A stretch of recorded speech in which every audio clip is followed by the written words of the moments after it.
ਗੱਲਾ ਮੰਡੀ ਟੋਬਾ ਟੇਕ ਸਿੰਘ ਅੱਜ ਦੀ ਤਰੀਕ ਹੈਗੀ ਜੀ 14/9/2025 ਬਰੋਜ਼ ਹਫਤਾ ਤੇ ਮੁਖਤਲਫ ਜ਼ਰਈ ਜਨਾਸ ਦੇ ਰੇਟ ਅੱਜ ਦੱਸੇ ਜਾਣਗੇ। ਜਿਹੜੀ ਮੁਖਤਲਫ ਕਿਸਮ ਦੀ ਜ਼ਰਈ ਜਨਾਸ ਗੱਲਾ ਮੰਡੀ ਟੋਬਾ ਟੇਕ ਸਿੰਘ ਦੇ ਵਿੱਚ ਆਈ ਆ ਤੇ ਅੱਜ ਮੂੰਗੀ ਵੀ ਆਈ ਆ। ਮੂੰਗੀ ਦਾ ਰੇਟ ਵੀ ਦੱਸਿਆ ਜਾਏਗਾ ਜਿਹੜਾ 8700 ਰੁਪਇਆ ਪਰ ਮਣ ਫਰੋਖਤ ਹੋ ਰਹੀ।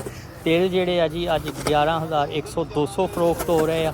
ਗੰਦਮ ਜਿਹੜੀ 2900 ਰੁਪਇਆ ਪਰ ਮਣ ਫਰੋਖਤ ਹੋਈ ਆ। ਕਪਾਸ ਦਾ ਰੇਟ 5000 ਤੋਂ ਲੈ ਕੇ 6600 ਰੁਪਏ ਤੱਕ ਮੁਖਤਲਫ ਜਿਸ ਤਰ੍ਹਾਂ ਕਪਾਹ ਆ ਰਹੀ ਆ ਤੇ ਉਹਦੇ ਮੁਖਤਲਫ ਰੇਟ ਨੇ ਕਪਾਹ ਦੇ।